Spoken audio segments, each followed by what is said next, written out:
नमस्कार दोस्तों, स्वागत है आप सभी का RP technical study YouTube channel में। तो दोस्तों, आज की इस वीडियो में अपन बात करेंगे टेक्निकल हेल्पर का प्रीवियस ईयर क्वेश्चन पेपर, जो कि 28 अगस्त 2018 का थर्ड शिफ्ट वाला पेपर है, जिसके अपन ने 50 तक के क्वेश्चन देख लिए थे। आगे के क्वेश्चंस की चर्चा करेंगे आज की इस वीडियो में, जो कि 51 नंबर से 100 तक के क्वेश्चन होंगे।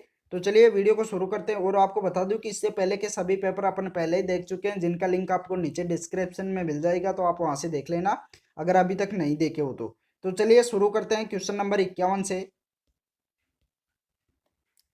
तो दोस्तों, क्वेश्चन नंबर 51 है, स्लिप रिंग इंडक्शन मोटर में होता है क्या होता है। स्लिप रिंग इंडक्शन मोटर में निम्न स्टार्टिंग टॉर्क, मध्यम स्टार्टिंग टॉर्क, उच्च स्टार्टिंग टॉर्क या शून्य स्टार्टिंग टॉर्क, ये इनमें से कोई नहीं।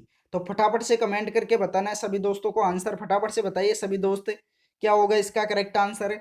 तो दोस्तों, इसका करेक्ट आंसर हो जाएगा स्लिप रिंग इंडक्शन मोटर में होता है उच्च स्टार्टिंग टॉर्क। करेक्ट आंसर क्या हो जाएगा, ऑप्शन नंबर सी। चलिए अगला क्वेश्चन। अगला क्वेश्चन क्या है, अगले क्वेश्चन का आंसर बताइए। पीएमईएन प्रणाली का विस्तार क्या है। पीएमईएन का फुल फॉर्म बताना है। इसका क्या बताना है, फुल फॉर्म बताना है। तो फटाफट से बताइए इसका फुल फॉर्म क्या होगा। पीएमईएन का फुल फॉर्म क्या होगा। ऑप्शन ए दे रखा परमानेंट मैग्नीफाइड अर्थ न्यूट्रल, बी दे रखा प्रोटेक्टिव मल्टीपल अर्थड न्यूट्रल, सी दे रखा प्रोटेक्टिव म्यूचुअल अर्थड न्यूट्रल, डी दे रखा परमानेंट म्यूचुअल अर्थड न्यूट्रल, ई दे रखा परमानेंट मैग्नेट इलेक्ट्रिकल न्यूट्रल। तो करेक्ट आंसर क्या होगा, पीएमईएन का फुल फॉर्म क्या होगा। इंपॉर्टेंट क्वेश्चन है, जल्दी बताइए। तो दोस्तों, इसका करेक्ट आंसर हो जाएगा protective multiple earthed neutral. Correct answer क्या हो जाएगा, ऑप्शन नंबर बी। चलिए अगला क्वेश्चन। अगला क्वेश्चन है, एक विद्युत परिपथ में खालिस्तान के कारण फ्यूज उड़ जाता है और परिपथ बंद हो जाता है, तो इसका कारण क्या है। अत्यधिक धारा, अत्यधिक वोल्टता, निम्न वोल्टता, उच्च प्रेरकता, उच्च प्रतिरोध। तो विद्युत परिपथ में क्या होता है कि उसका मुख्य कारण क्या है कि फ्यूज उड़ जाता है और परिपथ बंद हो जाता है। इंपॉर्टेंट क्वेश्चन है, तो इसका राइट आंसर हो जाएगा अत्यधिक धारा के कारण फ्यूज उड़ जाता है और परिपथ बंद हो जाता है। तो राइट आंसर हो जाएगा ऑप्शन नंबर ये। अगला क्वेश्चन। दोस्तों, अगला क्वेश्चन दे रखा, निम्न में से किन पारेषण लाइनों में कैपेसिटेंस प्रभाव नगण्य होता है। लंबी पारेषण लाइनों में, छोटी पारेषण लाइनों में, मध्यम पारेषण लाइनों में, ए और बी दोनों में, या बी और सी दोनों में। तो इनमें से किन पारेषण लाइनों में कैपेसिटेंस प्रभाव लगभग नगण्य होता है। इंपॉर्टेंट क्वेश्चन है। तो दोस्तों, इसका करेक्ट आंसर हो जाएगा छोटी पारेषण लाइनों में। करेक्ट आंसर क्या होगा, ऑप्शन नंबर बी। अगला क्वेश्चन। क्वेश्चन नंबर 55 है, ताप दीप्त लैंप में तंतु किसका बना होता है, अर्थात फिलामेंट किसका बना होता है।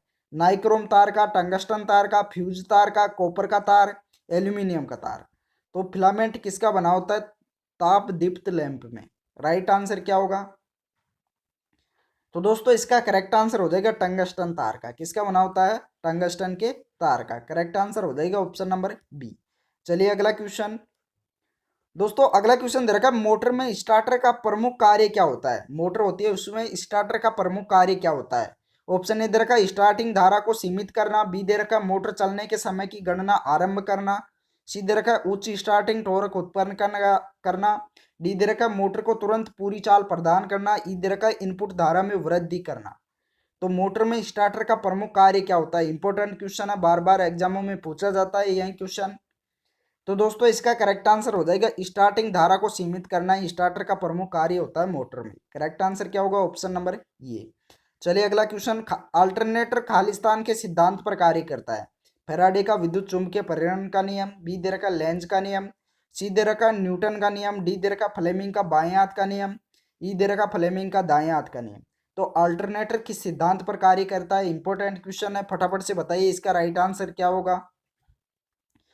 तो दोस्तों, इसका करेक्ट आंसर हो जाएगा फैराडे के विद्युत चुंबकीय प्रेरण के नियम पर काम करता है। अल्टरनेट किस सिद्धांत पर काम करता है, फैराडे के विद्युत चुंबकीय प्रेरण के नियम पर। तो राइट आंसर हो जाएगा ऑप्शन नंबर ये। अगला क्वेश्चन। अगला क्वेश्चन दे रखा है, खालिस्तान उपयोग करके थायरिस्टर को क्षणिक वोल्टता से सुरक्षित किया जा सकता है। वोल्टता क्लैंपिंग डिवाइस के द्वारा, फ्यूज के द्वारा, हीट सिंक के द्वारा, संबर्नर परिपथ के द्वारा, इंडक्टर्स को समानांतर क्रम में संयोजित करके। तो इसका राइट आंसर क्या होगा। तो दोस्तों इसका राइट आंसर हो जाएगा समवर्ती परिपथ का उपयोग करके। राइट आंसर क्या होगा? Option number D. अगला क्वेश्चन दोस्तों, अगला क्वेश्चन है ए शंट डीसी मोटर में फील्ड धारा कम होने पर मोटर की चाल क्या होगी? डीसी शंट मोटर में फील्ड धारा कम होने पर मोटर की चाल क्या होगी? समान होगी, बढ़ती है, घटती है, या तो ए या बी या शून्य हो जाएगी? तो राइट आंसर क्या होगा? इसका राइट आंसर हो जाएगा चाल बढ़ जाएगी। मोटर की चाल क्या हो जाएगी? बढ़ जाएगी। करेक्ट आंसर होगा ऑप्शन नंबर बी। अगला क्वेश्चन है एससीआर में खालिस्तान के दौरान अधिकतम विद्युत हानि होती है? विलंब समय, उत्थान समय, प्रसार समय, धारण समय, इन सब। तो एससीआर में खालिस्तान के दौरान अधिकतम विद्युत हानि कब होती है? इंपॉर्टेंट क्वेश्चन है। राइट आंसर हो जाएगा उत्थान के समय। करेक्ट आंसर क्या होगा? Option number B. अगला क्वेश्चन दे रखा, चल रही ट्रेन में बैठे हुए व्यक्ति में खालिस्तान ऊर्जा होगी। कौन सी ऊर्जा होगी? स्थैतिक, गतिज, विद्युत, रासायनिक, ए और बी दोनों। तो कौन सी ऊर्जा होगी? तो दोस्तों चल रही ट्रेन में बैठे हुए व्यक्ति में स्थैतिक और गतिज दोनों प्रकार की ऊर्जा होगी। तो इसका करेक्ट आंसर हो जाएगा ऑप्शन नंबर ई। राइट आंसर क्या होगा? Option E. अगला क्वेश्चन दे रखा है, एक ऐसी सिस्टम में स्किन इफेक्ट किस पर निर्भर करता है? चालक का आकार, पदार्थ का प्रकार, चालकों की व्यास, परिचालन आवृत्ति, या इन सब। तो ऐसी सिस्टम में स्किन इफेक्ट किस पर निर्भर करता है? इंपॉर्टेंट क्वेश्चन है। तो इसका राइट आंसर हो जाएगा इन सब पर, चालक के आकार पर भी, पदार्थ के प्रकार पर भी, चालकों के व्यास पर भी और परिचालन आवृत्ति पर। तो इसका राइट आंसर होगा ऑप्शन ई। अगला क्वेश्चन दोस्तों, अगला क्वेश्चन दे रखा, पी टाइप के अर्धचालक में अधिकांश वाहक कैसे होते हैं? छिद्र, मुक्त इलेक्ट्रॉन्स, वैलेंस इलेक्ट्रॉन्स, न्यूट्रॉन्स, या कैपेसिटर्स। तो राइट आंसर क्या होगा? इसका राइट आंसर हो जाएगा छिद्र। करेक्ट आंसर क्या होगा? छिद्र, जिसे होल्स भी कहते हैं। अगला क्वेश्चन दे रखा है, किरचॉफ का लूप का नियम किसके संरक्षण के आधार पर है? आवेश, ऊर्जा, संवेग, आवेग, साइड इनपुट। तो राइट आंसर क्या होगा? तो दोस्तों किरचॉफ का लूप नियम किनके संरक्षण के आधार पर है? ऊर्जा नियम पर। करेक्ट आंसर क्या होगा? Option number B. अगला क्वेश्चन दे रखा, वोल्टेज को बढ़ाने वाले डिवाइस को क्या कहा जाता है? प्रतिरोध, step down transformer, step up transformer, AC motor, या डीसी मोटर। तो वोल्टेज को बढ़ाने वाले डिवाइस को क्या कहा जाता है? इसका राइट आंसर हो जाएगा step up transformer. Correct answer क्या हो जाएगा? Option number C. अगला क्वेश्चन दोस्तों, अगला क्वेश्चन दे रखा है, एसी सर्किट की औसत पावर क्या होती है? एसी सर्किट की औसत पावर क्या होती है? तो दोस्तों इसका करेक्ट आंसर हो जाएगा V into I into cos phi. Correct answer क्या हो जाएगा? Option number B. अगला क्वेश्चन दे रखा है, विपरीत पोल्स हमेशा एक दूसरे को करते हैं, क्या करते हैं? आकर्षित करते हैं, प्रतिकर्षित करते हैं, समान होते हैं, साझा करते हैं, वर्ग होते हैं। तो क्या होते हैं? तो दोस्तों इसका करेक्ट आंसर हो जाएगा आकर्षित करते हैं। विपरीत पोल्स हमेशा एक दूसरे को क्या करते हैं? आकर्षित करते हैं, अट्रैक्शन करते हैं। राइट आंसर होगा ऑप्शन नंबर ये। अगला क्वेश्चन है, 200 वोल्टेज एसी सिग्नल का अधिकतम मान क्या होगा? 200 वोल्टेज एसी सिग्नल का अधिकतम मान कितना होगा? तो दोस्तों क्या करना है, 200 को 1.414 अधिकतम मान को किससे दर्शाया जाता है? 1.414 से। तो इसको इससे गुणा करना है। क्या करना है? इसको इससे गुणा करना है। तो इसका राइट क्या आ जाएगा? इसका राइट आंसर हो जाएगा 311 वोल्टेज। अगला क्वेश्चन दे रखा है, ट्रांसफार्मर किस प्रकार का डिवाइस है? घूर्णी, अचल, विद्युत स्थैतिक, चुंबकीय, इनमें से कोई नहीं। तो ट्रांसफार्मर किस प्रकार का डिवाइस है? इंपॉर्टेंट क्वेश्चन है। तो दोस्तों इसका करेक्ट आंसर हो जाएगा एचएल। कैसा है? एचएल। करेक्ट आंसर होगा ऑप्शन नंबर बी। अगला क्वेश्चन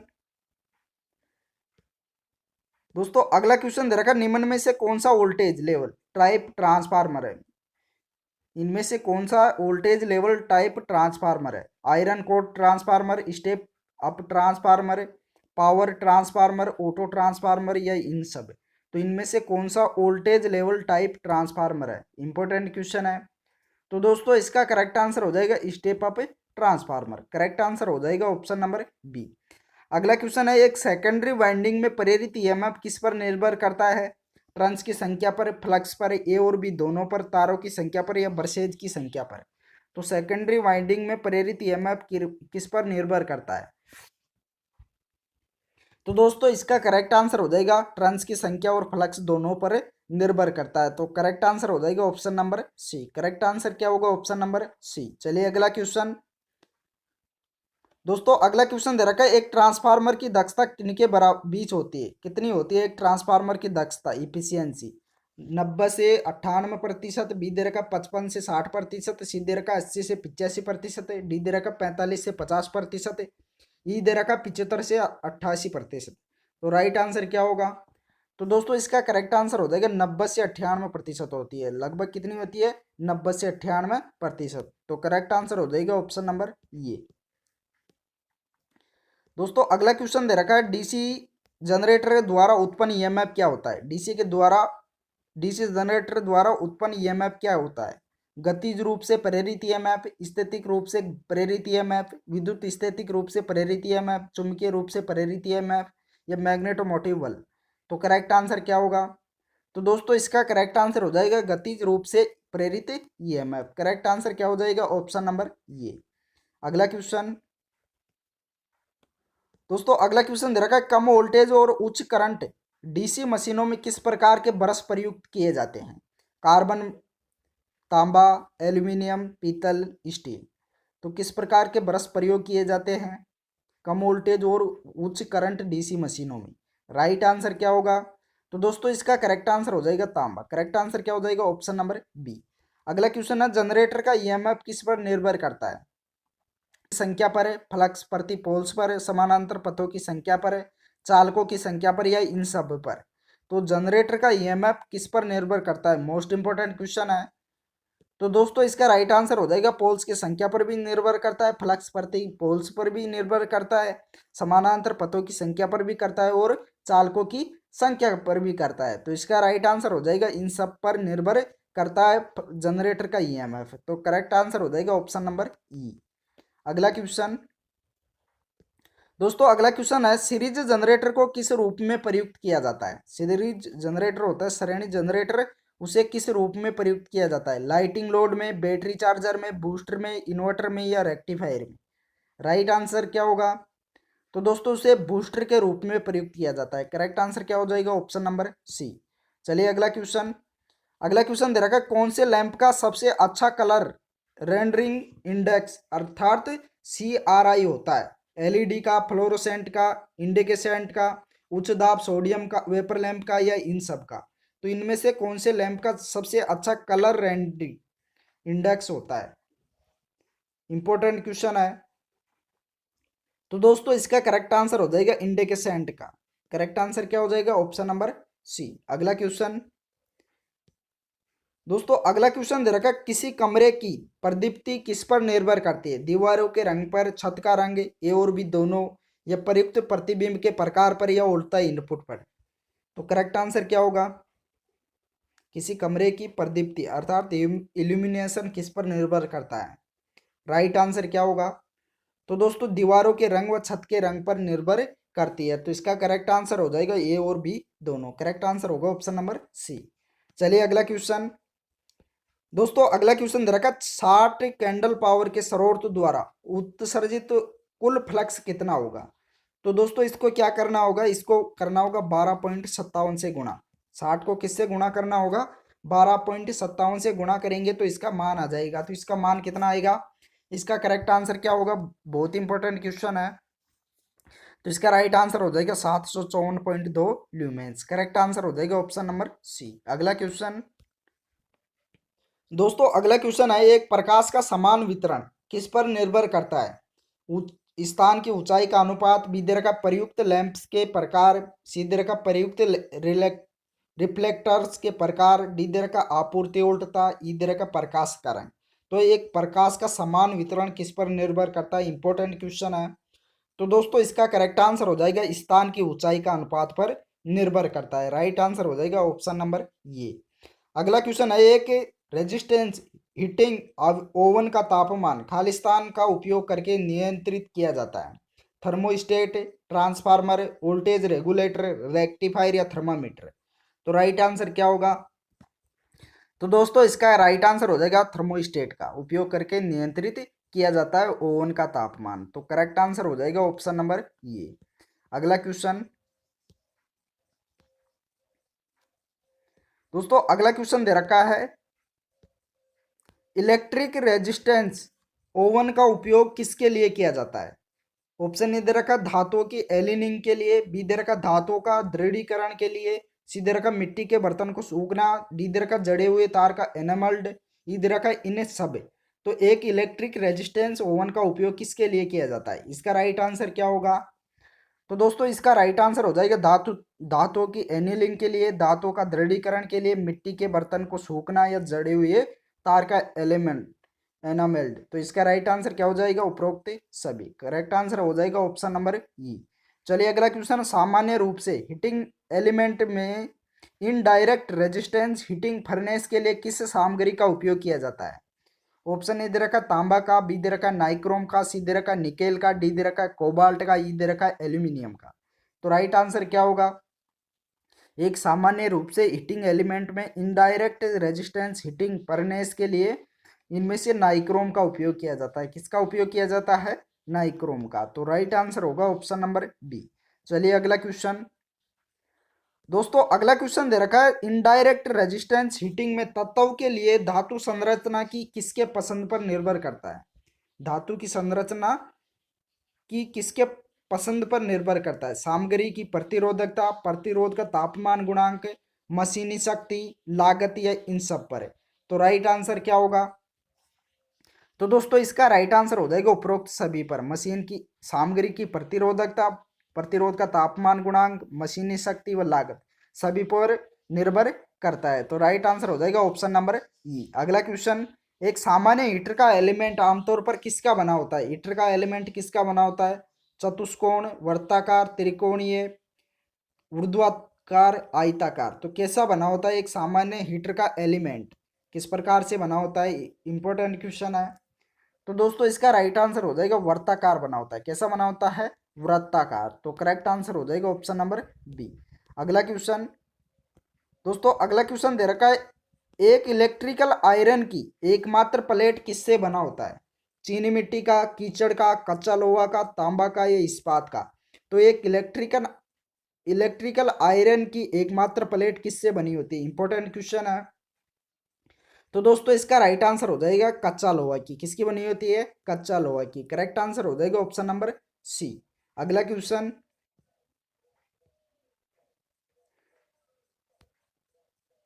दोस्तों, अगला क्वेश्चन दे रखा है, एक इलेक्ट्रिकल आयरन का एलिमेंट किससे बना होता है? इलेक्ट्रिकल अर्थात विद्युत आयरन का एलिमेंट किससे बना होता है? चीनी मिट्टी का, पत्थर मिट्टी का, कच्चा लोहा का, नाइक्रोम का या कीचड़ का। तो राइट आंसर क्या होगा? तो दोस्तों इसका राइट आंसर हो जाएगा नाइक्रोम का बना होता है। किसका बना होता है? नाइक्रोम का। अगला क्वेश्चन, इनमें से कौन सा लकड़ी या प्लास्टिक से बना है? इनमें से कौन सा लकड़ी या प्लास्टिक से बना है? हैंडल, एलिमेंट, लोहे का केस, सोल्ड प्लेट, हीटर। तो इनमें से कौन सा है जो लकड़ी या प्लास्टिक से बना है? तो इसका राइट आंसर हो जाएगा हैंडल। राइट आंसर क्या हो जाएगा? Option number A. दोस्तों अगला क्वेश्चन है, धातु का धनात्मक टर्मिनल किससे जुड़ा होता है? एनोड का, कैथोड का, गेट का, एमीटर का या कलेक्टर का। तो धातु का धनात्मक टर्मिनल किससे जुड़ा होता है?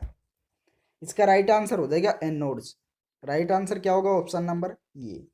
अगला क्वेश्चन दे रखा है, एक आवेशित सेल में धनात्मक आवेश होता है, धनायन, ऋणायन, न्यूक्लियस, परमाणु या अणु। तो आवेशित सेल में धनात्मक आवेश होता है। राइट आंसर हो जाएगा धनायन। कैसा होता है? धनायन। अगला क्वेश्चन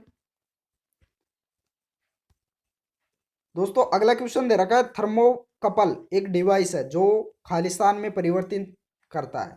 ऑप्शन ए दे रखा है विद्युत ऊर्जा से ऊष्मा ऊर्जा, बी दे रखा है यांत्रिक ऊर्जा से ऊष्मा ऊर्जा, सी दे रखा है ऊष्मा ऊर्जा से विद्युत ऊर्जा, डी दे रखा है गतिज ऊर्जा से ऊष्मा ऊर्जा, ई दे रखा है विद्युत ऊर्जा से यांत्रिक ऊर्जा। तो थर्मोकपल एक डिवाइस है जो किस में परिवर्तित करता है? इंपॉर्टेंट क्वेश्चन है। तो दोस्तों इसका राइट आंसर हो जाएगा ऊष्मा ऊर्जा से विद्युत ऊर्जा में परिवर्तित करता है। करेक्ट आंसर हो जाएगा ऑप्शन नंबर सी। चलिए अगला क्वेश्चन दे रखा है, इलेक्ट्रिक हीटर में निम्न में से किस तत्व का उपयोग किया जाता है? इलेक्ट्रिक हीटर होता है उसमें किस तत्व का उपयोग किया जाता है? तांबा का, प्लेटिनम का, टंगस्टन का, नाइक्रोम का या चांदी का। तो राइट आंसर क्या होगा? तो दोस्तों इसका करेक्ट आंसर हो जाएगा नाइक्रोम का। करेक्ट आंसर क्या हो जाएगा? Option number D. अगला क्वेश्चन, अगला क्वेश्चन दे रखा है, एक उच्च वोल्टेज में पावर ट्रांसमिशन होता है, कमजोर विनियमन प्रदान करता है, अच्छा विनियमन प्रदान करता है, विनियमन को प्रभावित नहीं करेगा, डी दे रखा है खराब दक्षता प्रदान करता है, ई दे रखा है कम वोल्टेज का उत्पादन करता है। तो राइट आंसर क्या होगा? तो दोस्तों एक उच्च वोल्टेज में पावर ट्रांसमिशन क्या करता है? अच्छा विनियमन प्रदान करता है। तो करेक्ट आंसर होगा ऑप्शन नंबर बी। चलिए अगला क्वेश्चन। दोस्तों अगला क्वेश्चन दे रखा, निम्नलिखित में से किस संयंत्र में अधिक पूंजी निवेश की आवश्यकता होती है? किस संयंत्र में अधिक पूंजी निवेश की आवश्यकता होती है? ऑप्शन ए दे रखा परमाणु ऊर्जा संयंत्र, बी दे रखा डीजल ऊर्जा संयंत्र, सी दे रखा तापीय विद्युत संयंत्र, डी दे रखा जल विद्युत संयंत्र, ई दे रखा सौर ऊर्जा संयंत्र। तो करेक्ट आंसर क्या होगा? तो दोस्तों इसका करेक्ट आंसर हो जाएगा परमाणु ऊर्जा संयंत्र। करेक्ट आंसर क्या होगा? ऑप्शन नंबर ये। अगला क्वेश्चन दे रखा है, एक संधारित्र में दो खालिस्तान शामिल होते हैं, इंसुलेशन डाइलेक्ट्रिक द्वारा पृथक है, बी दे रखा कंडक्टर इंसुलेटर द्वारा पृथक है, सी दे रखा सिरेमिक प्लेटें और अब्रक का डिस्क है, डी दे रखा रजत लेपित इंसुलेटर, ई दे रखा प्रतिरोध। तो एक संधारित्र में दो क्या शामिल होते हैं? इंपॉर्टेंट क्वेश्चन है। तो दोस्तों इसका करेक्ट आंसर हो जाएगा ऑप्शन नंबर बी, कंडक्टर जो इंसुलेटर द्वारा पृथक शामिल होते हैं। करेक्ट आंसर क्या होगा? Option number B. अगला क्वेश्चन,